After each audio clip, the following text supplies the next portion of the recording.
레위기 26장 3절에서 13절까지 같이 읽겠습니다. 너희가 나의 규례와 계명을 준행하면 내가 너희 비를 그 시후에 주리니 땅은 그 산물을 내고 밭의 수목은 열매를 맺을지라. 너희의 타작은 포도 미치며 너희의 포도 따는 것은 파종할 때까지 미치리니 너희가 음식을 배불리 먹고 너희 땅에 안전히 거하리라. 내가 그 땅에 평화를 줄 것인즉 너희가 누구나 너희를 두렵게 할 자가 없을 것이며 내가 사나운 짐승을 그 땅에서 제할 것이요 칼이 너희 땅에 두루 행하지 아니할 것이며 너희가 대적을 쫓으리니 그들이 너희 앞에서 칼에 엎드려질 것이라. 너희 다섯이 백을 쫓고 너희 백이 만을 쫓으리니 너희 대적들이 너희 앞에서 칼에 엎드려질 것이며 내가 너희를 권고하여 너희와 세운 언약을 이행하여 너희로 번성케 하고 너희로 창대케 할 것이며 너희는 오래 두었던 묵은 곡식을 먹다가 새 곡식을 인하여 묵은 곡식을 씌우게 될 것이며 내가 내 장막을 너희 중에 세우리니 내 마음이 너희를 싫어하지 아니할 것이며 나는 너희 중에 행하여 너희 하나님이 되고 너희는 나의 백성이 될 것이니라. 나는 너희를 애굽 땅에서 인도하여 내어 그 종된 것을 면케한 너희 하나님 여호와라. 내가 너희로 바로 서서 걷게 하였느니라. 아멘. 너희 멍에 빗장목을 깨뜨리고. 기도하겠습니다. 아버지 하나님,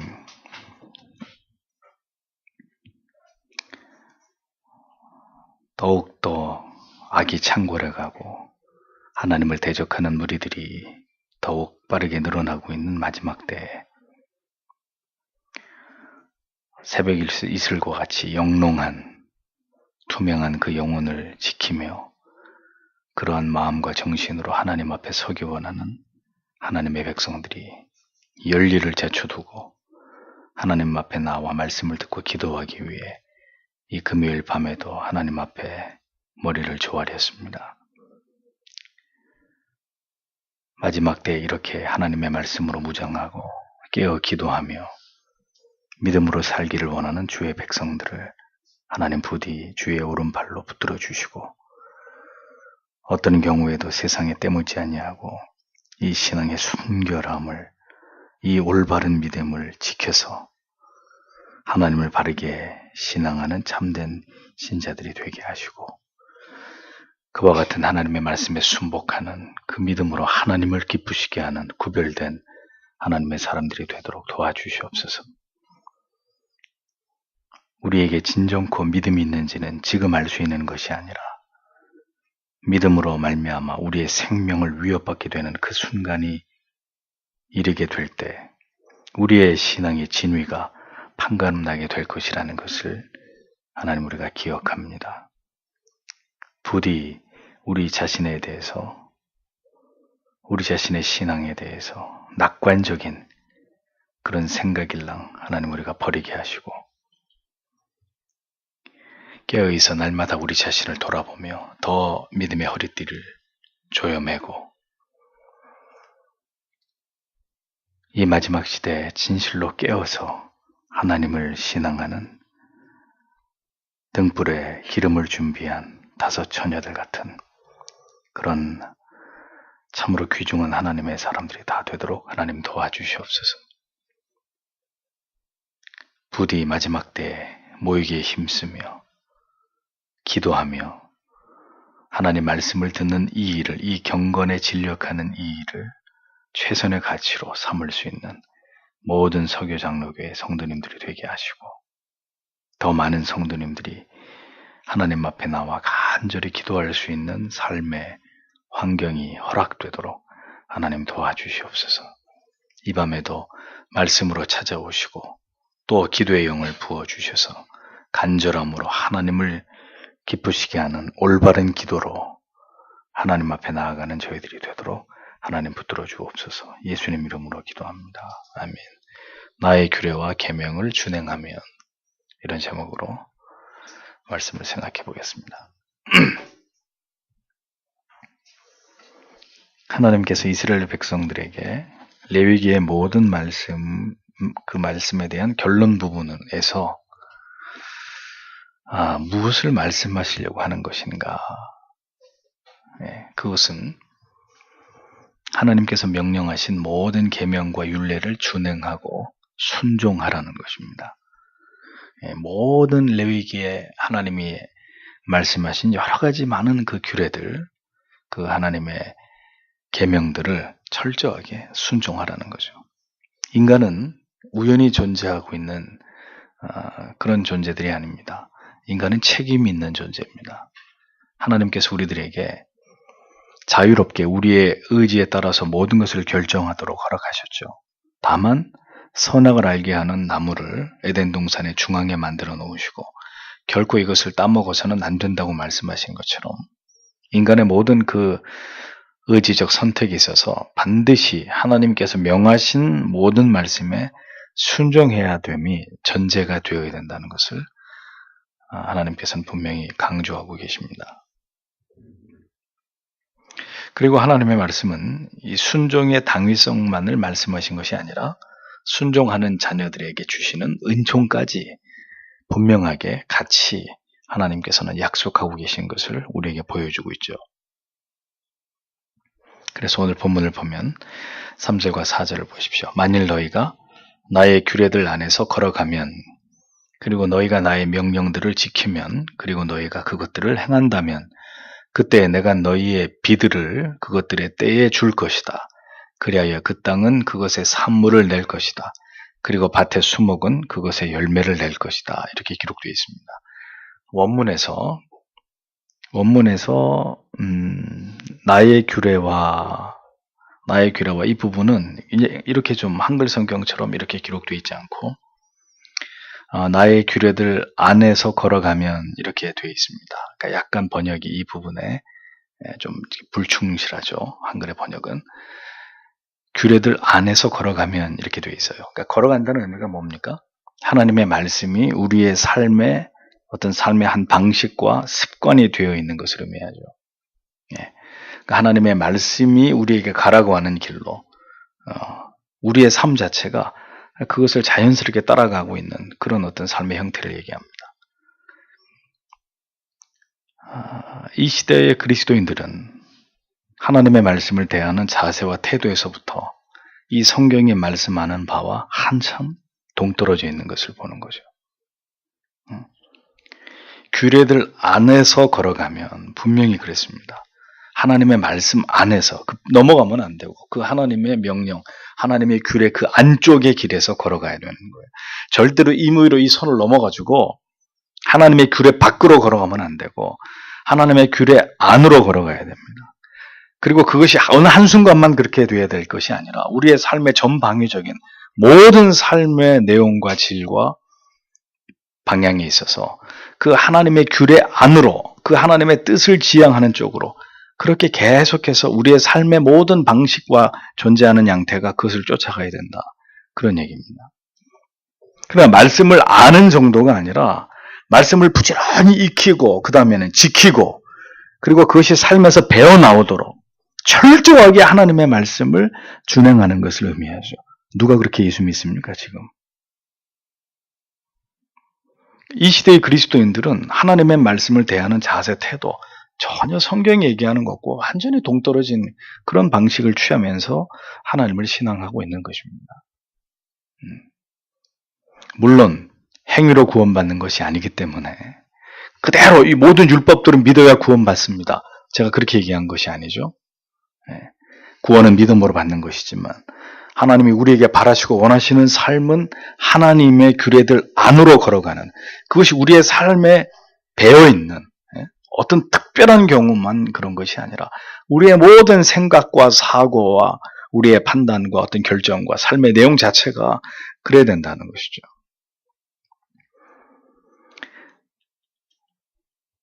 그러니 그렇게 하나님을 신앙하는 방식이 그래야 된다는 것을 의미하는 것인데 그러니까 그렇게 하나님의 말씀하는 바를 쫓아서 나를 버리고 내 판단과 내 생각을 내려놓고 하나님의 말씀이 이끄는 그 방향으로 그 좁은 길로 이렇게 걸어가야 되는데 오늘 우리의 신앙은 많은 것들이 자의적이잖아요. 예? 그러니까 말씀에 순종하는 게 아니라 임의대로, 내 생각대로, 내 상황에 따라서 언제든지 이렇게 가변적인 이런 신앙의 형태를 취하고 있지 않습니까? 그러니까 신앙 자체가 어떨 수밖에 없어요? 지극히 불안정할 수밖에 없는 거예요. 지극히 불안정하고 쉬 흔들리고 무너지고, 예. 어떤 올바른, 올곧은 흔들림이 없는 아주 이렇게 분명한 어떤 가운데도 동요하지 않는 그런 믿음이라기보다는 쉬 흔들리고 이렇게 주저앉고 이탈하고 임의대로 모든 것들이 이렇게 변경되는 이런 신앙생활을 할 수밖에 없는 거라는 겁니다. 하나님을 탓하지 마십시오. 구태의연한 어떤 정함이 없는 그런 삶에서, 지리멸렬한 이런 삶에서 나의 삶에서 모든 이유를 찾아야 되는 거예요. 언제든지 쉽게 생각하고 쉽게 타협하고 쉽게 무너지는 나의 이 정처 없음에서 문제를 찾아야지. 하나님께 드리는 경건의 시간조차도 올바로 지키지 못할 것 같으면 그 신앙은 절대로 하나님을 경외하고 있고 두렵고 떨리는 마음으로 하나님을 신앙하고 있는 성도의 그것이라고 볼 수 없는 것입니다. 그러니까 얼마나 우리의 삶에서 하나님이 가볍게 여김을 당하고 있냐라는 거죠. 하나님의 말씀과 그분의 규례와 율례가 얼마나 이렇게 가볍게 여겨지고 있느냐. 참 이런 것들이 이 시대에 이 구약의 율법의 어떤 그 무용론을 주장하는 이 시대에 가장 큰 우리의 신앙을 뿌리채 흔들고 있는 잘못된 신앙의 어떤 가장 큰 중요한 이유 중에 하나가 되는 것입니다. 하나님의 말씀의 길 안으로 행하고 어떤 어려움이 있어도 그 명령을 굳게 지켜 행할 때 하나님께서는 우리에게 뭘 약속하셨습니까? 때에 따라서 그 때에 합당한 비를 내려주신다. 풍성한 소산물을 내가 너희에게 줄 거다. 이렇게 약속하고 있습니다. 농사를 짓는 일에 있어서 제일 중요한 것이 뭡니까? 농사를 지어보신 분만 알죠? 때를 따라서 내리는 비의 중요성입니다. 물론 지금은 비가 내리지 않아도 충분히 농업용수를 통해서 비가 내리지 않더라도 물을 대고 하는 이런 작업들 어렵지 않게 할 수 있지만 그것도 어느 정도죠. 계속 가뭄이 들면 물을 퍼서 이렇게 공급하는 것도 한도가 있죠. 농사 망치는 거잖아요. 그러니까 농사를 지을 때 때를 따라서 비가 내리는 것 굉장히 중요한 일입니다. 무엇과도 비교할 수 없이 중요한 일인데 옛날에는 전혀 어떤 농사를 지음에 있어서 다른 기술이 없었기 때문에 자연에 의존해서 농사를 지어야만 됐잖아요. 그러니까 보십시오. 인간이 만든 모든 우상은 인간의 이 필요와 직결되어 있는 거예요. 농사를 짓는데 제때 비가 와야 되죠. 비가 오게 하려니까 어떻게 뭐라도 대고 빌어야 될 거 아니에요. 그 우상을 만들어 놓는 거예요. 우매한 이스라엘 백성들 보십시오. 가나안에 정착하는 과정에서 이제 가나안 사람들처럼 농사를 짓기 시작하잖아요. 새롭게 시작한 농사의 풍년을 위해서 그들은 기꺼이 하나님을 버리고 비를 내려주는 비와 햇볕과 이 어떤 풍작을 약속해주는 그런 가나안의 이방신들을 자연스럽게 하나님을 버리고 받아들이는 우를 범하잖아요. 그러니까 때를 따라 비를 내리고 농과 밭에 작물을 자라게 하시는 이는 그 어떤 다른 신이나 인간의 노력에 의해서가 아니라 하나님은 말씀하고 있는 거예요. 내가 그렇게 하는 거다. 하나님의 능력이다. 하나님의 주권이다. 내가 내 계명을 지키고 순종하는 자에게 내가 너희들의 살아가는 삶에 있어서 가장 필요한 거, 농업, 식물이 자라는 것은 이 사람이 먹고 사는 거하고 직결되어 있는 문제, 아주 중요한 문제잖아요. 그러니까 그걸 내가 책임지겠다는 거죠. 하나님 말씀은. 그걸 너희가 생각한 것 그 이상으로 풍성하게 그 모든 일들이 나 여호와에 의해서 너희가 생각한 것 그 이상으로 풍성하게 그렇게 내가 너희 가운데 베풀어 주겠다 약속하고 계시는 겁니다. 비를 오게 하실 리도, 비를 오지 않게 하심으로 가뭄을 겪게 하실 리도 누구예요? 하나님이시라는 거죠. 그 모든 일들은 인간이 어떻게 할 수 있는 문제가 아니라 하나님의 소관이라는 겁니다. 고대 사회였을수록 더더욱 그러했겠죠. 전적으로 하나님을 의지할 수밖에 없는. 하나님을 의지했으면 다행인데 그렇지 않은 것들을 의지했기 때문에 결국은 하나님의 진노를 사게 됐듯이 하나님만이 그 백성들을 긍휼히 여기시고 제때에 비를 오게 하시고 결국 땅에서 소산물들이 자라게 하도록 그렇게 섭리하시고 역사하실 수 있는 분이라고 하나님 자신을 그렇게 우리에게 이야기합니다.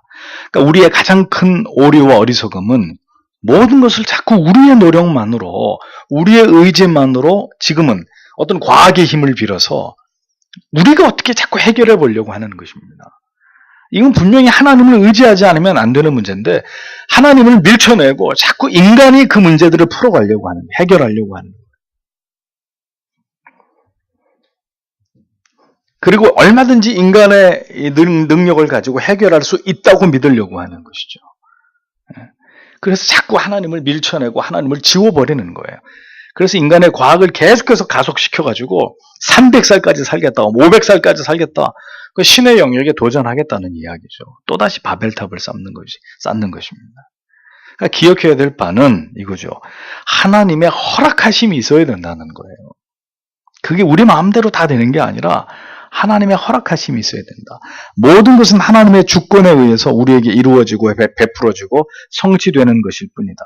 우리가 일방적으로 노력하고 바라는 것이 모두 이루어지는 게 절대 그냥 비나이다 하나님 들어주십시오 그런다고 되는 문제들이 아니라는 거죠. 또한 누구에게나 이러한 하나님의 공급하심과 채우심이 함께하는 것 또한 아니라는 거예요.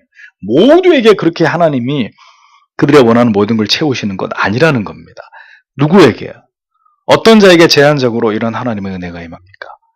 하나님의 규례를 지켜 행하고 그 길로 그것에 따른 생활의 방식을 가지고 그렇게 살아가려고 하는 진정한 하나님의 자녀들, 그들에게 채우시는 하나님의 은혜고 그 하나님의 은혜의 약속이라는 겁니다. 자, 이제 구체적으로 하나님께서 어떤 은총을 베풀어 주시는지를 성경은 이어서 말씀하고 있습니다. 5절에서 6절. 그리고 타작은 너희를 위하여 포도 수확까지 미칠 것이다. 그리고 포도 수확은 씨의 파종까지 미칠 것이다. 그리고 너희는 너희의 양식을 충분하게 먹을 것이다. 그리고 너희가 너희의 땅에 안전하게 거할 것이다. 그리고 내가 그 땅에 평화를 줄 것이다. 그리고 내가 악한 짐승을 그 땅에서 옮길 것이다. 그리고 칼이 너희의 땅에 결코 지나가지 못할 것이다. 그리고로 이어지고 있는 하나님이 어떻게 그 규례와 법도를 지키는 자들에게, 계명을 지키는 자에게 구체적으로 어떻게 그들을 도와주실 것인지를 계속 하나님이 나 여호와가 그리고 하면서 그것을 열거하고 있는 거예요. 그 유대 지역의 곡식 타작은 3월에서 시작해가지고 늦어도 4월이면 다 끝납니다. 한 달 정도, 한 2달 정도 길어야 그 정도 시기면 모든 추수가 끝이 나거든요. 그럼에도 불구하고 그 추수의 시기가 언제까지 늘어나도록 하시겠다고 하냐면 포도를 따는 시기까지 늘어나게 하겠다. 포도는 언제 따는데요? 7월이나 8월. 그러면 4월, 늦어도 5월이면 다 추수가 이루어질 그 곡식의 타작을 포도를 딸 때까지 늘어지게, 그 시기가 늘어나게 하겠다. 이게 무슨 뜻이에요? 예? 타작 기간이 그렇게 더 늘어나게 하겠다는 건 무슨 말입니까? 곡물의 소출이 엄청나게 많아지게 하겠다는 그런 말이죠. 예. 포도를 따야 될 시기가 올 때까지 너무너무 곡식이 많아가지고 그걸 다 거두느라고 보통 하루 한 달, 2달이면 다 수확을 할 수 있는 이 농작물의 양이 7, 8월까지 수확을 해야 될 만큼 엄청난 양이 되게 하시겠다는 거죠. 또 포도를 수확하는 일은 자연히 밀려나가지고 10월, 11월 그래서 다음에 보리나 밀을 파종하는 시기까지 또 이번엔 포도를 또 엄청나게 많이 수확하게 하셔가지고 7, 8월이면 다 포도를 다 딸 수 있는 시기가 10월, 11월까지 가도록 엄청난 포도의 수확량을 하나님이 이스라엘 백성들에게 주시겠다 이렇게 얘기하고 있는 겁니다. 자, 여러분 성경에 이런 말씀들이 어떤 의미로 다가옵니까? 예수님께서는 우리에게 뭐라고 가르치셨습니까? 무엇을 먹을까? 무엇을 마실까? 무엇을 입을까를 염려하라고 했습니까? 하지 말라고 했습니까? 염려하지 말라 그랬습니다. 먹을 것을 채우시는 하나님의 은총은 우리가 먹을 것을 구한 결과가 아니라 우리가 하나님의 뜻에 순종한 결과라는 사실을 잊지 마십시오. 뭐라고요? 우리의 모든 필요를 채우시는 하나님의 은총은 그거 주세요. 그거 주세요. 하나님. 그거 먹을 거, 입을 거, 지금 마실 거 나한테 필요하걸랑요. 하나님 이거 좀 주셔야 되겠습니다. 그런 유에 우리의 필요는 그걸 달라고 기도해서 하나님이 주시는 게 아니라 여러분들의 삶이 하나님의 율례와 법도와 계명에 순종한 결과란 말이에요. 오늘 성경이 그 얘기를 하고 있는 거예요. 우리가 하나님의 나라와 하나님의 의를 위해서 열심을 다한 삶을 살아간 결과로서 하나님의 풍성한 공급하심이 따라오는 것이라는 사실을 구약과 신약의 성경은 모두 우리에게 이 진리를 분명하게 가르치고 있습니다. 우리의 삶의 우선순위가 뭐라는 거예요? 뭐 주세요. 뭐 이루어 주세요. 되게 해주세요. 그게 아니라는 그런 거 기도하지 말란 말이에요. 그러니까 뭘 기도해야 되는 거예요? 하나님의 율례와 법도를 지켜서 하나님을 기쁘시게 하는 삶을 살아가기 위한 그 기도가 본질적인 거라는 거예요. 너희는 먼저 그의 나라와 그의 의를 구하라. 그 말씀처럼 하나님의 뜻에 순종하는 것, 하나님의 법도를 따라 사는 것, 하나님이 내 삶의 가장 최우선이 되게 하는 것, 그게 선행되면 그 다음에 뭘 입을까, 어디서 잠을 잘까, 이건 그냥 하나님이 우리에게 채워주시는 은혜라는 거죠. 근데 구하라는 것은 구하지 않고 구하지 말라는 것은 오늘도 악착같이 구하고 있는 거예요. 우리가 진정으로 성도가 구해야 할 가치는 구하지 않고 구할 필요가 없는 것을 구하고 있는 올바른 신앙의 모습이 아니에요. 지혜로운 신앙의 모습이 아니란 말이죠. 올바른 기도의 제목이 아니란 말이에요. 하나님께서는 풍성한 소산만을 약속하신 것이 아니었습니다. 뭘 또 약속하셨어요? 하나님께서는 평화와 안전을 보장해 주셨습니다. 하나님을 경외하고 그 규례와 명령을 지키는 자들은 누구도 그들을 해하도록 내버려 두지 않겠다. 내가 그들을 지킨다. 심지어 양떼나 사람을 해치는 사나운 짐승들까지도 양을 몰고 산으로 돌러 나가면 맹수들이 있잖아요. 근데 하나님을 경외하고 법도를 지키는 자들은 그런 맹수들도 얼씬도 하지 못하도록 하나님이 그 악한 짐승들을 다 멀리 치워버리겠다. 이렇게 말씀하시는 거예요. 또 칼과 칼이 맞부딪히는 이런 전쟁, 더 강한 민족이 이스라엘을 쳐들어오는 이런 일들 하나님이 일어나지 않도록 다 막아버리겠다. 이렇게 약속하십니다. 내가 대통령 같으면 국방 예산을 저렇게 쏟아붓지 않아요. 수십조를 갖다 때려붓지 않는다고요. 하나님 잘 신앙하지. 왜? 그건 내가 지키는 게 아니거든요. 전쟁이 일어나고 일어나지 않고 누가 결정하는 거예요? 누가? 전쟁은 누구에게 속한 것이라고요? 하나님께 속한 것 아닙니까? 그러니까 하나님을 안 믿으니까 최첨단 무기 필요하고 돈 계속 끌어들여가지고 국방 예산 늘려가지고 계속 무기 개발하고 힘을 키우려고 하는 거 아니에요. 왜? 내가 지켜야 된다고 생각하니까. 똑같은 거예요. 내가 지켜야 된다고 생각하니까 우리의 집들, 우리가 살아가는 집에 첨단 보안 장치 다 하는 거 아닙니까? 그렇죠. 목사님 요즘같이 어려운 때 그래요. 그것도 틀린 얘기 아니에요. 뭐 호루라기 자매들 다 가져다니라 그러고 뭐 그런 얘기 하는데 가져다니세요. 그러나 호루라기가 날 지켜주는 게 아니라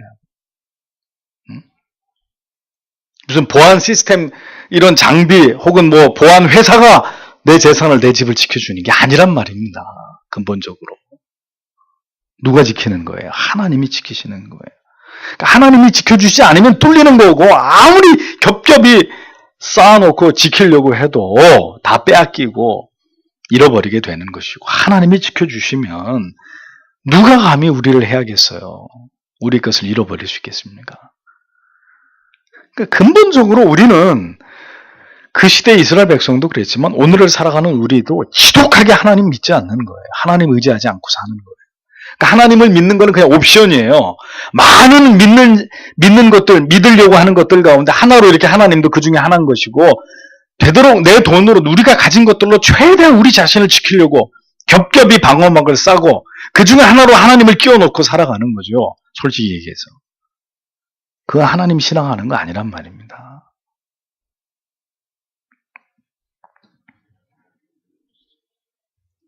하나님께서는 하나님의 규례를 지켜 행하고 그 명령을 준행하는 자들에게 이와 같은 은총을 베풀어 주시겠다고 말씀합니다. 언제나 우리의 관심은 우리가 마음을 쏟아야 할 바는 여러분들의 현실의 문제가 아니라는 겁니다. 착각하지 마세요. 우리에게 어떤 위험이 닥칠까? 우리가 뭘 먹어야 되지? 우리가 어떤 일을 어떻게 해야 되나? 그런데 마음 기울이거나 그것에 신경을 쓸 이유가 없는 것입니다. 오해하지 마세요. 세상에서 여러분들에게 맡긴 일 대충대충 하라 그런 말이 아닙니다.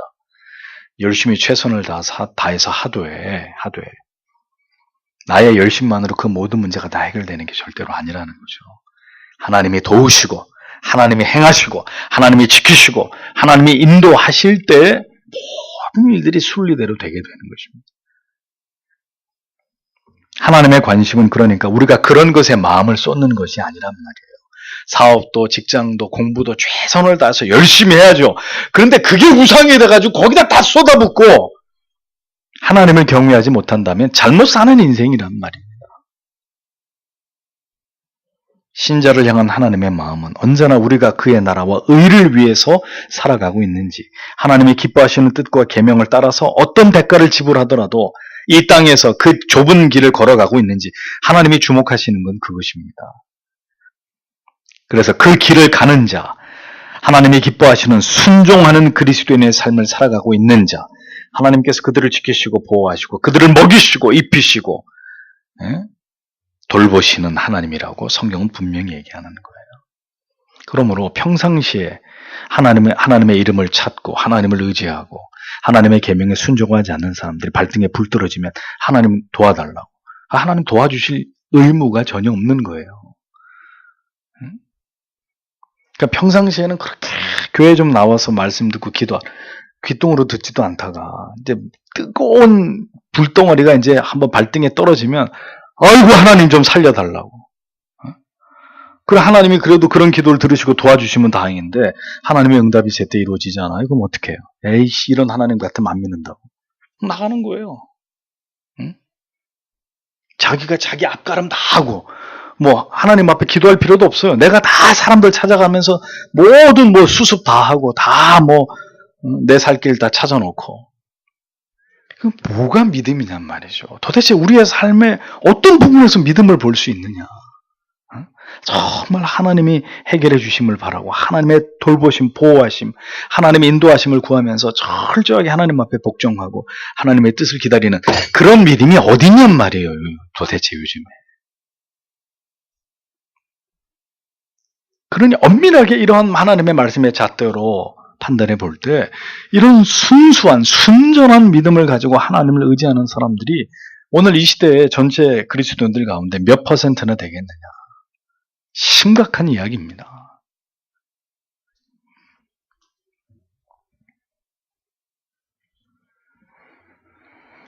우리의 모습은 하나님의 이러한 돌보심을 이렇게 채우고 공급하시고 지키시고 보호하시는 그 은총을 입을 만큼 힘입을 만큼 우리가 지금 하나님의 도에 순종하고 열심히 그 도를 지켜서 행하고 있는지를 마땅히 돌아봐야 되는 거죠. 응? 마땅히.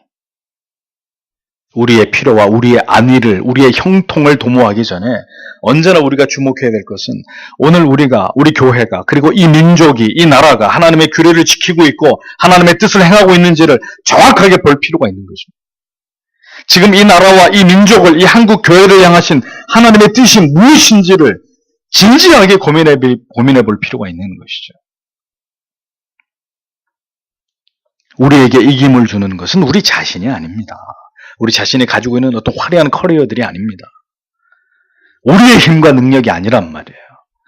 하나님을 경외하고 하나님의 법을 준행하는 우리의 삶을 보시고 그 신앙의 중심을 보시고 그것을 기쁘시게 여기시는 하나님만이 우리의 궁극의 기쁨이고 우리의 능력이고 우리의 영광이 되실 분입니다.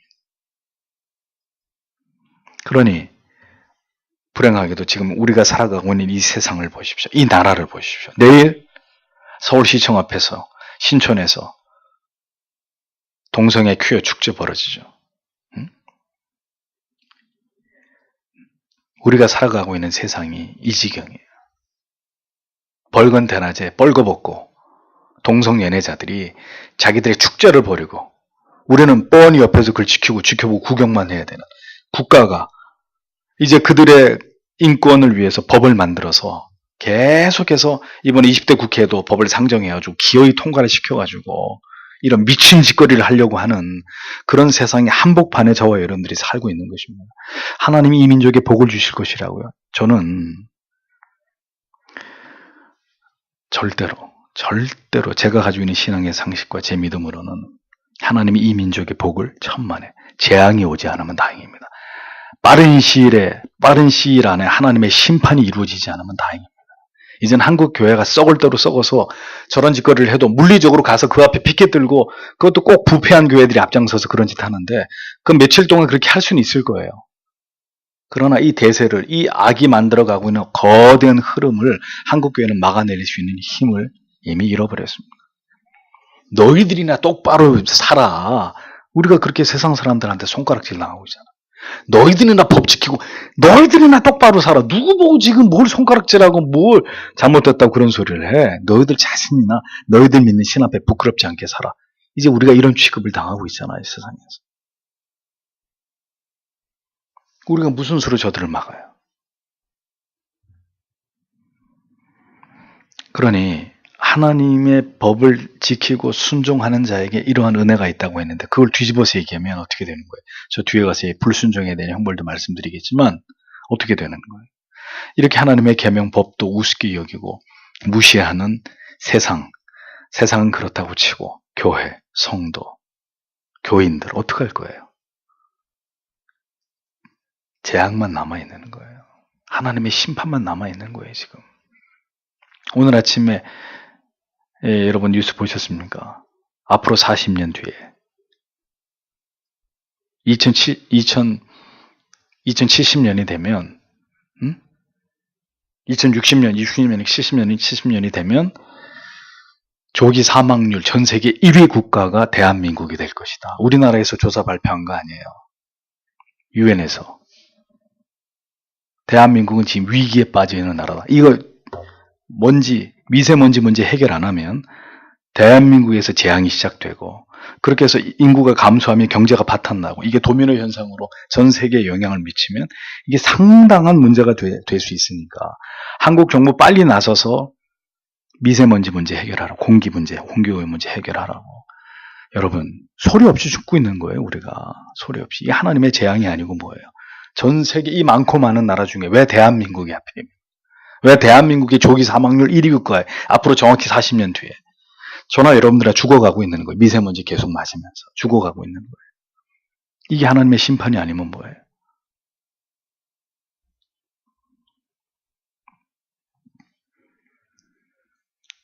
언제 어떻게 매를 맞느냐가 문제지 한국 교회는 대한민국은 반드시 하나님 앞에 매를 맞게 되어 있습니다. 이대로만 간다면 도리가 없어요. 이 모든 말씀이 우리에게 주는 경고예요. 규례를 지키고 있느냐? 법도를 따르고 있느냐? 순종하고 지금 깨어서 기도하고 있느냐? 뭘 제대로 하고 있는 거예요 도대체가? 우리가 하나님 앞에서 이 나라가 한국교회가 다갑게 들어야 됩니다. 여러분 이 비극의 시대를 태어난 우리들이 이러한 하나님 말씀을 들으면서 정말 두려운 마음으로 이런 말씀들을 우리가 생각해 봐야 됩니다. 성경은 이어서 하나님께서 우리에게 어떤 은혜를 베풀어 주실지를 계속 설명합니다. 7절에서 9절. 그리고 너희가 너희의 적들을 쫓을 것이다. 그리고 그들이 너희 앞에서 칼에 의해 엎드려질 것이다. 그리고 너희 가운데 5이 100을 그리고 너희 가운데 100이 만을 쫓을 것이다. 그들이 쫓을 것이다. 그리고 너희의 대적들이 너희 앞에서 칼에 의해 엎드려질 것이다. 그리고 내가 너희에게 향할 것이다. 그리고 내가 너희를 번성케 할 것이다. 그리고 내가 너희를 창대케 할 것이다. 그리고 내가 나의 언약을 너희와 함께 세울 것이다. 예, 계속해서 그리고 내가 너희를 예, 하나님의 규례를 따라서 순종하고 명령대로 행하는 자 하나님이 강하게 해주신다. 강하게 세워주신다라고 말씀합니다. 적이 강해지는 게 아니에요. 적이 강해서 이기는 게 아니에요. 하나님이 우리와 함께해서 이기는 거예요.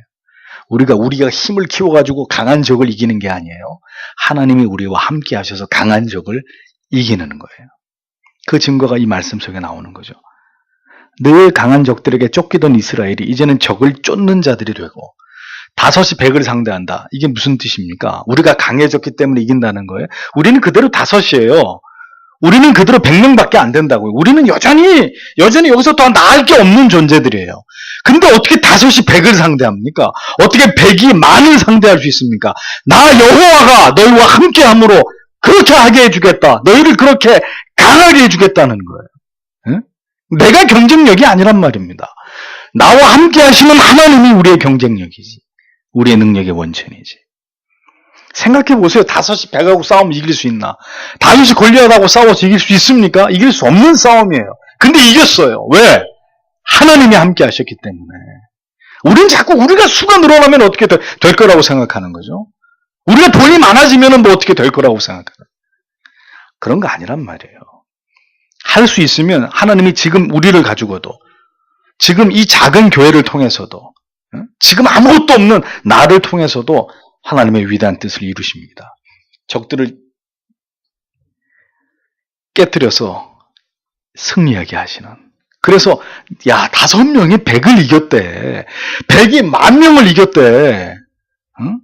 그럼 그 5하고 100은 영웅이 되지만 5명에서 당한 100명, 100명에게 당한 10,000명은 그건 뭐가 되는 거겠어요?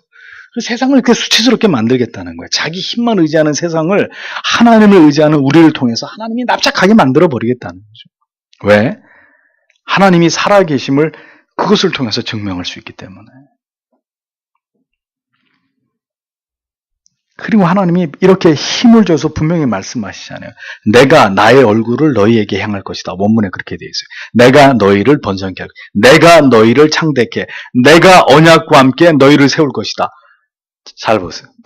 내가 아니에요. 내가 아니라 누구예요? 하나님이에요. 하나님이 내가 너희를 내가 하는 게 아니란 말이에요. 우리 인생이 하는 게 아니라 하나님이에요. 하나님께서 내가 그렇게 할 것이다 이렇게 선언하는 것입니다. 주체가 누구예요? 하나님이십니다. 신앙에서 나는 절대로 주체가 될 수 없어요. 응? 계명을 지키고 그 율례를 행하는 자, 하나님께서 그를 향해서 하나님의 얼굴을 돌리실 것이다. 얼굴을 너희에게 향할 것이다. 그를 번성케 하고 창대케 할 것이다. 그에게 세운 언약을 내가 그를 통해서 이룰 것이다. 내가 하나님이 하신다는 거예요. 자, 여러분 이런 말씀 들으면, 이런 축복의 말씀을 들으면 기분이 좋아지십니까? 이 축복이 우리에게 해당이 될 만큼 하나님 보시기에 우리가 그 규례를 지키고 그 계명에 순종하고 있는지 면밀히 살펴봐야 되는 거죠. 응? 우리는 그저 이런 축복을 주신단다. 할렐루야, 아멘. 이 말씀, 이 축복만을 우리는 갈구하고 소원하지만 조건이 있잖아요. 그냥 아무한테나 그렇게 하신다는 게 아니잖아요. 정말 하나님이 보실 때 우리가 그렇게 하나님의 규례를 지키고 있느냐, 하나님의 계명에 순종하고 있느냐. 우리가 진정 어떤 순간에도 이렇게 우리와 함께 하시고 우리를 지키시고 우리를 채우시고 공급하시는 그 하나님을 의지하면서 우리의 인생을 살아가고 있는가 돌아볼 필요가 있는 거란 말이죠. 우리가 스스로 강해질 수 없고 우리가 우리의 안전을 도모할 수 없고 우리의 노력만으로 하나님의 언약을 이룰 수 없는 것입니다. 모든 것은 하나님께서 그렇게 행할 수 있는 힘을, 그렇게 살아갈 수 있는 힘을 주실 때 가능한 것입니다. 하나님께서는 오늘도 그것을 위해서 뜻을 세운 자들과 함께 하시는 거예요. 그렇게 치열하게 하나님 앞에서 살아가기 위해서 매 순간 노력하는 자들과 함께 하시고 그들을 붙들어 주시는 분입니다. 아무것도 하지 않고 우리가 아무 뜻을 세우지 않아도 치열한 믿음을 지키는 삶이 없이도 그 세상의 유혹을 뿌리치고 하나님께로 나아가려고 하는 이런 특별한 어떤 열정 없이도 그저 하나님이 우리를 도우시고 우리에게 축복하실 것이라고 믿는 믿음은 믿음이 아닙니다. 미신이지. 축복의 약속은 계속 이어지고 있습니다. 10절에서 12절. 그리고 너희가 오래 두었던 묵은 것을 먹을 것이다. 그리고 너희가 새로운 것의 앞에서 묵은 것을 치울 것이다. 그리고 내가 나의 장막을 너희 가운데 세울 것이다. 그리고 나의 마음이 너희를 결코 혐오하지 않을 것이다. 그리고 내가 너희 가운데 스스로 행할 것이다. 그리고 내가 너희를 위하여 하나님이 될 것이다. 그리고 너희는 나에게 백성이 될 것이다. 계속 단문으로 이어지고 있는, 그러나 그 모든 한 구절마다 우리에게 주시는 선명한 약속들로 채워져 있는 말씀들을 우리는 볼 수 있습니다. 보세요. 이런 말씀들을 다 망라해서 볼 때 인간의 원초적인 고민은 뭐예요? 가장 근본적인 고민이 뭐예요? 뭘 먹을까 이거잖아요. 어떻게 먹고 살까? 가장 원초적인 거잖아요. 여기서 벗어나지 못한다고요. 뭘 먹고 살까? 난 어떻게 먹고 살아야 되나? 가장 근본적인 문제. 모든 필요에 대한 조급함, 우리 안에 있는 우려와 염려에서 우리가 절대로 자유로울 수 없다는 걸 누가 알고 계세요? 하나님이 알고 계시는 거예요. 그러하기 때문에 계속해서 하나님이 반복적으로 말씀하십니다. 뭘? 먹을 것을 준다, 내가. 준다고, 먹을 거. 우리가 얼마나 여기에 집착하고 이 문제를 중요하게 여기면서 살아가는지를 우리를 지으신 하나님이 너무 잘 아세요. 유치하게 먹을 거 가지고 뭘 그렇게 염려하느냐? 여러분, 그렇게 생각하시면 안 되는 것이, 우리가 가지고 있는 모든 어떤 걱정과 근심의 근본이 바로 그거란, 먹을 것 때문에.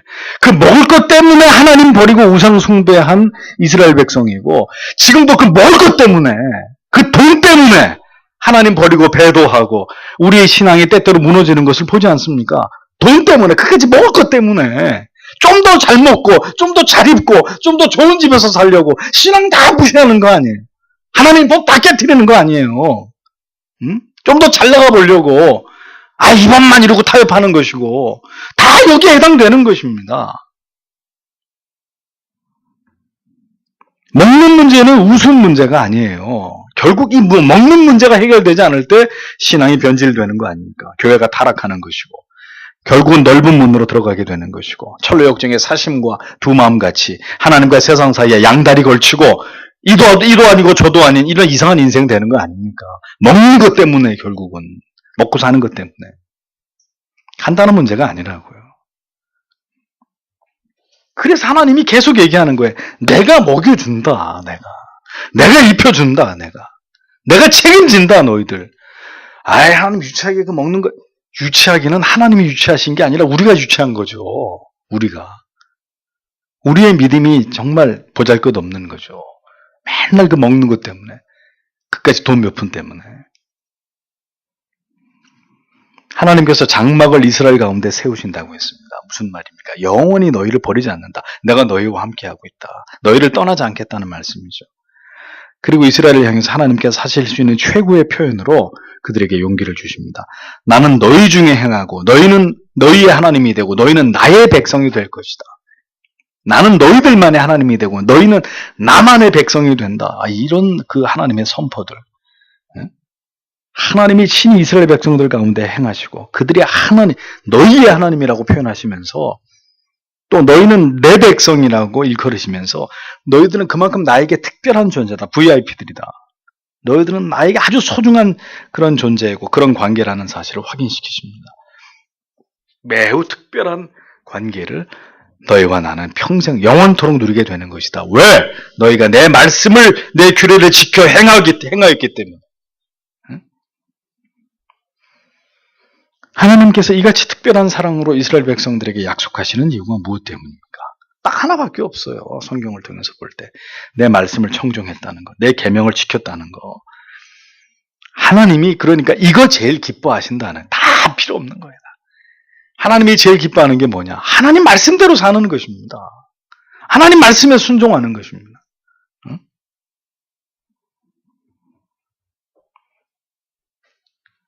어떤 자식이 제일 이뻐요? 공부 잘하는 자식? 소용없어요. 잘생기고 이쁜 자식들? 그리고 지지는 말 안 듣고 부모 속색이고 그러면 그래도 이쁠까요? 공부 좀 못해도 괜찮아. 생긴 게 좀 못생겨. 그럼 내 새끼인데 어떡할 거야? 못생긴 상관없어요. 그런데 부모님 말씀이라면 자다가도 뻘떡 일어나고 정말 순종하는 그런 자식한테는 부모의 사랑이 그냥 이렇게 뚝뚝 떨어지는 거 아니에요, 그냥. 모르죠, 뭐 자식을 안 키워봐서. 하나님이 우리를 보실 때 누구를 제일 이뻐하겠느냐?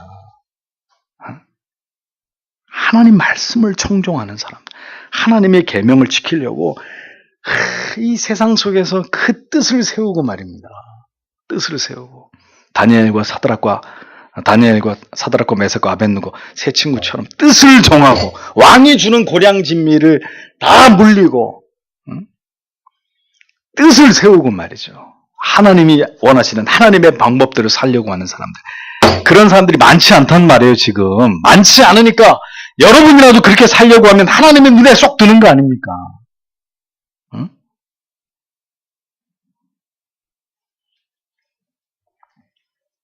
하나님과 하나님의 말씀, 그 속에서 드러내신 하나님의 뜻과 계명과 율례와 법도 이것을 지켜서 순종하는 진지한 모습을 하나님이 가장 기뻐하시는 거예요. 뺀질거리는 그리스도인들 정신 안 차리면 진짜 그 뜨거운 맛을 보는 수가 있어요. 그렇게 기도하라 그러는데도 기도 안 해. 성경 보라 안 봐. 경건 좀 피곤해. 힘들어. 놀아야 돼.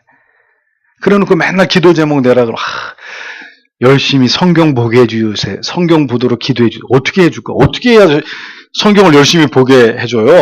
목사님 기도 좀 열심히 하게 기도해 주세요. 뭘 어떻게 기도해 줄 수 있는 방법 딱 하나. 하나님 저에게 고난을 주세요. 저 친구한테 기도하지 않으면 도저히 어찌할 수 없을 만큼 어려운 고난을 그렇게 기도해 줄 수 있어요. 어떻게 성경을 보게 해달라고 기도해 달라고. 어떻게 해야 성경 눈앞에서 이렇게 펼쳐서 맨날 쫓아다녀야 돼? 어떻게 해야 돼? 그 기도는 어떻게 해줘야 되는 기도인지 모르겠어. 그 보면 되지.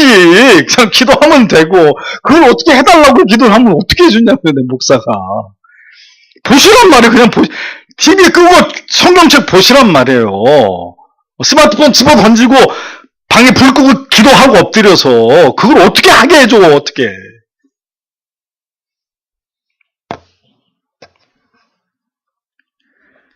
하나님이 기뻐하시는, 가장 사랑하시는 거예요. 따라서 여러분들이 하나님의 말씀을 그렇게 준행하려면 알아야 준행을 할 거 아니에요. 말씀을 알아야.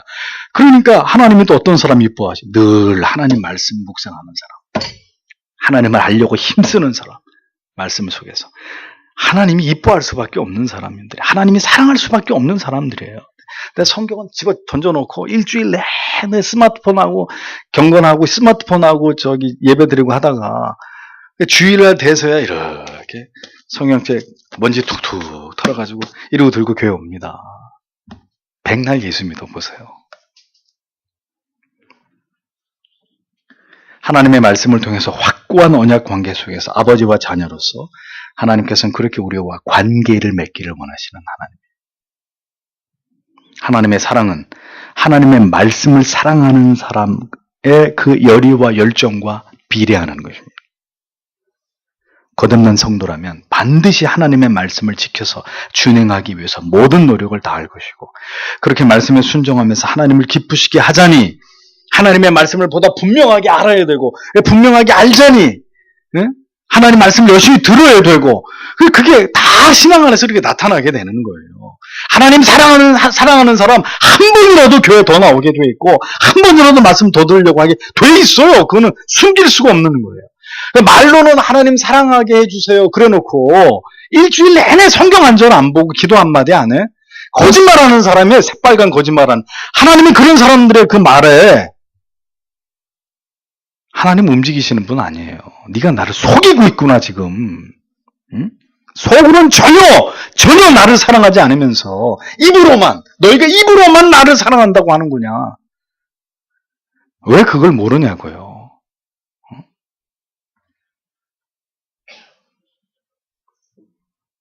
말씀을 통해서 깨닫는 은혜는 우리의 삶을 더 정돈시키고 복종케 하는 마음을 불러일으켜서 더 열렬하게 하나님을 사랑하게 만듭니다. 자, 이러한 모든 신앙이 이렇게 다 연결이 되어 있는 거예요. 그래서 복합적으로 같이 상승작용이 나타나는 거죠. 어느 하나는 아주 잘하는데 나머지는 아주 형편없고 이건 신앙이 아니에요. 신앙은 이렇게 균형이 무너질 수가 없어요. 다 연결돼서 어떤 우리의 마음에 성령의 불이 붙으면 모든 것이 균형 있게 신앙이 골고루 이렇게 성장하면서 하나님의 뜻을 이루어가는 가운데 시너지 효과가 나타나는 거죠.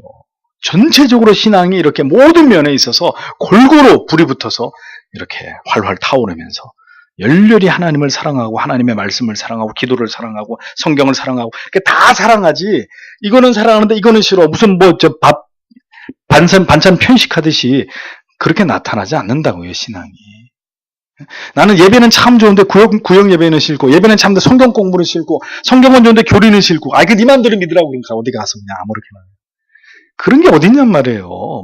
뭐는 좋은데, 다 좋으면 다 좋은 거, 싫으면 다 싫은 거지. 신앙은 그런 거예요. 마지막에 13절. 나는 애굽 땅으로부터 그들을 위해 종들이 되는 것으로부터 너희를 인도해낸 너희의 하나님 여호와니라. 그리고 내가 너희의 멍에에 빗장목들을 깨뜨렸다. 이렇게 되어 있습니다. 하나님께서는 출애굽의 주체가 바로 하나님이셨다는 사실을 끊임없이 이스라엘 백성들에게 상기시킵니다. 누가 너희를 구원했느냐? 너희가 어떤 지경에 있었을 때 그것으로부터 건져냈느냐? 어떻게 건져냈느냐? 누가? 그거 계속 얘기하시는 거예요. 내가 그렇게 했다는 거예요. 내가. 너희를 어떻게 그 노예 생활의 고통에서 해방시켰는지 역사 속에서 하나님이 행하신 것을 절대로 잊어버리면 안 된다. 심지어 네 자식에게까지, 자손에게까지 대대로 이것을 기억해서 가르치게 하라고까지 말씀하셨잖아. 왜 이 말씀을 반복하고 있습니까? 너희의 기원을 기억하라는 거예요. 너희가 어디서부터 비롯된 존재인지를, 너희의 오리진, 기원이 뭐냐? 인간은 자꾸 인간 자신의 존재 안에 어떤 힘이 있다고 생각하죠. 이게 인간이 최대로 이렇게 무지하고 어리석은 그런 생각인데, 내 안에 다 있다고, 내가 대단히 뛰어나다고 생각하는, 내가 대단히 유능해서 오늘까지 살아가고 있고 이 모든 것들을 누리고 있다고 자꾸 믿으려고 하는 아둔함이 있어요. 근데 하나님은 말씀하시는 거예요. 뭘? 나를 잊어버리지 마라. 어떻게 오늘 내가 있는 것이고 내가 누리고 있는 이 모든 것들이 어디에서 온 것인지, 누가 나를 이렇게 만들어 놓은 건지, 여기까지 오게 했는지, 너희가 아니라 나 여호와 하나님이다.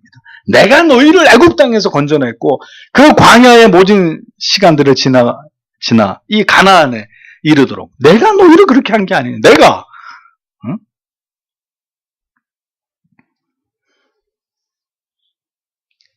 오늘 이 시대에도 마찬가지죠. 여러분 어떤 삶을 살고 있을 때, 여러분들이 어떤 죄 가운데 있을 때 하나님이 여러분 건져냈습니까? 여러분들이 얼마나 무지하고 몽매한 삶을 살고 있을 때 하나님이 여러분들을 옮겨서 여기까지 오게 했습니까? 그거 잊어버리면 사람도 아니란 말이에요. 하나님 우리에게 하신 짐승이라 해요. 짐승. 그리고 왜 그걸 자꾸 얘기하셔요? 내가 너희를 애굽 땅에서 인도해, 넌 내 백성이다. 이거 왜 자꾸 얘기하시는 거예요? 그거를 기억하고 우리의 그 근원, 우리의 뿌리, 우리가 누구에 의해서 존재하고 있는지 그걸 자꾸 잊어버리지 않고 상기해야 거기서 뭐가 나와요? 순종의 동기가 나오는 거예요. 그 순종의 동기를 유지하는 힘이 나오는 거예요. 그렇지. 내가 뭐라고? 나는 아무것도 아니지. 하나님이 하셨지. 하나님 때문에 내가 여기 있는 거지. 하나님 때문에 내가 지금 이런 삶을 살고 있는 거지. 그걸 자꾸 리마인드해야 그 하나님의 사랑과 은혜에 대한 실제적인 깨달음이 우리에게 있고 그것이 유지돼야 하나님을 기쁘시게 살아가려고 하는 그 열정에 자꾸 기름이 부어지는 거예요. 응? 그래야 계속 뜨겁고 열렬하게 하나님 앞에 살아갈 수 있는 거죠. 근데 그 사실이 자꾸 잊혀져 버린다. 그럼 인간이 어떻게 돼요? 자기가 잘나서 그렇게 교만이 또 싹 트는 거예요. 또 내가 이렇게 고개를 쳐들게 되는 거예요. 하나님이 우리에게 우리 각자의 인생 속에서 무엇을 행하셨는지를 기억해야 합니다. 언제나 그것을 알고 그 사실을 기념하는 데서 우리가 하나님을 위해서 뭘 해야 될지가 결정나는 거예요. 무조건 순종이 아니라 그 사랑과 은혜를 알고 체험하고 누림에서 오는 순종, 그 명령에 대한 자원하는 복종, 그걸 하나님께 드릴 수 있게 되는 것이죠. 그러니까 하나님과 바른 관계 속에서 그런 하나님으로 인식하면서 그렇게 지정의로 하나님을 신앙하고 있지 않은 사람은 절대 자발적으로 자원하는 마음으로 기쁨으로 하나님을 위해서 무언가를 할 수 있는 것은 불가능한 거예요. 그럼 뭘로 하는 거예요? 지식으로 하는 거예요. 관성으로 하는 거예요. 어렸을 때부터 그렇게 믿어왔으니까 뭐 그렇게 살아야 되나 보다. 그건 신앙이 아닌 거예요. 습관이지.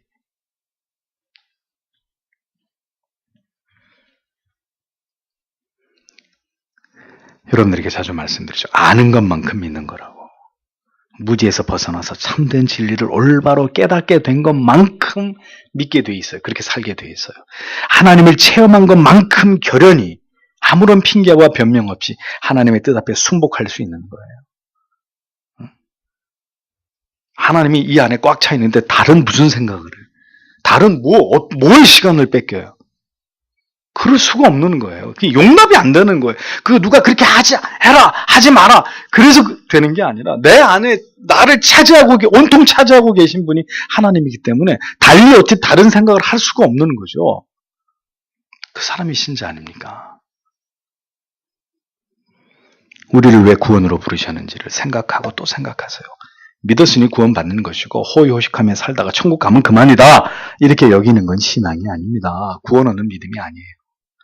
이제는 힘써 하나님의 말씀을 배워서 온 몸과 마음으로 이 세상과 격돌하면서 하나님의 말씀을 지켜 행하는 삶으로 하나님께 영광을 돌려야 될 거룩한 의무가 우리에게 있다는 거 기억해야 됩니다. 그래서 하나님의 뜻에 순종하면서 살아야 되는 거예요.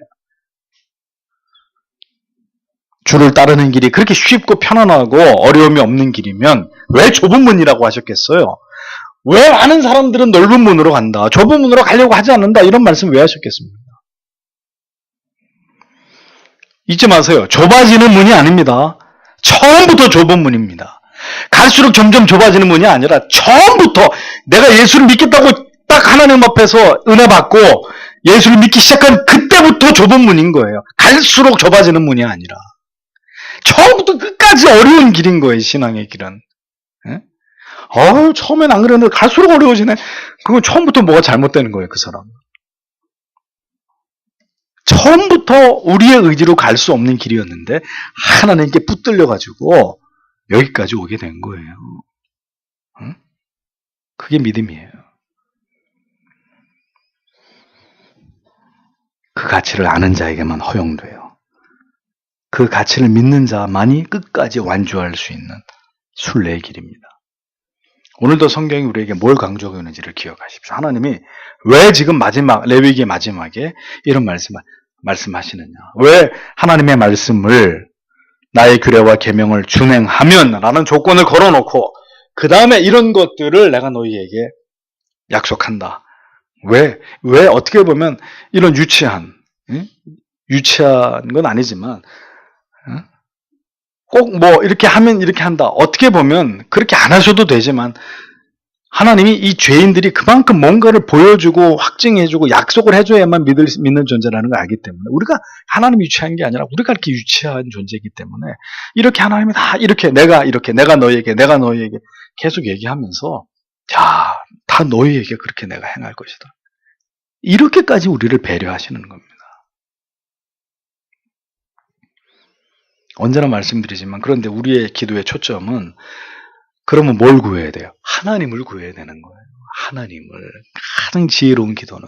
근데 그 하나님은 하나님의 말씀에 순종하고 하나님의 뜻에 복종하고 하나님을 더 사랑하겠습니다. 이거는 싹 빼고 그래서 그 다음에 하나님이 주시겠다고 한 거. 나한테 주시겠다고 한 거. 그거나 날래 내놓으라오.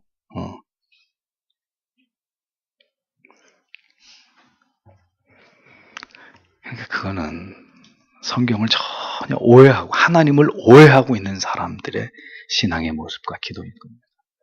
오늘도 우리의 기도의 초점은 하나님 나의 삶이 더 하나님의 말씀 앞에 즐겨 복종하고 그리고 그 하나님의 말씀에 복종할 수 있는 그런 하나님의 은혜, 말씀의 은혜가 주는 그 압도하심에 내가 굴복하고 절로 머리를 조아려서 그 하나님의 말씀을 따라 순종하는 것이 너무 기쁘고 감사한 그런 삶 살게 해주십시오.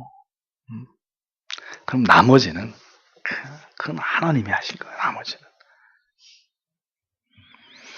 그러니까 이것이 되고 그 다음에 여러분들의 삶에 어떤 특별한 기도가 의미가 있는 것이지 이 가장 중요하고 본질적인 기도는 항상 빼먹고 이거 주세요, 저거 주세요, 이거 해결해 주세요. 아무 의미 없는 기도다. 다시 한번 여러분 기억하시고 오늘도 이 말씀을 기억하면서 가장 아름다운 하나님의 사람들 언제나 하나님의 말씀에 순종하고 복종하려고 최선을 다하는 그리스도인데 그 은혜 안에 살아가는 사람들 가장 멋있는 사람들이요. 하나님 우리가 그런 자녀 되기를 원합니다. 이 밤에도 그렇게 기도하는 저희가 되기를 원합니다. 기도하겠습니다.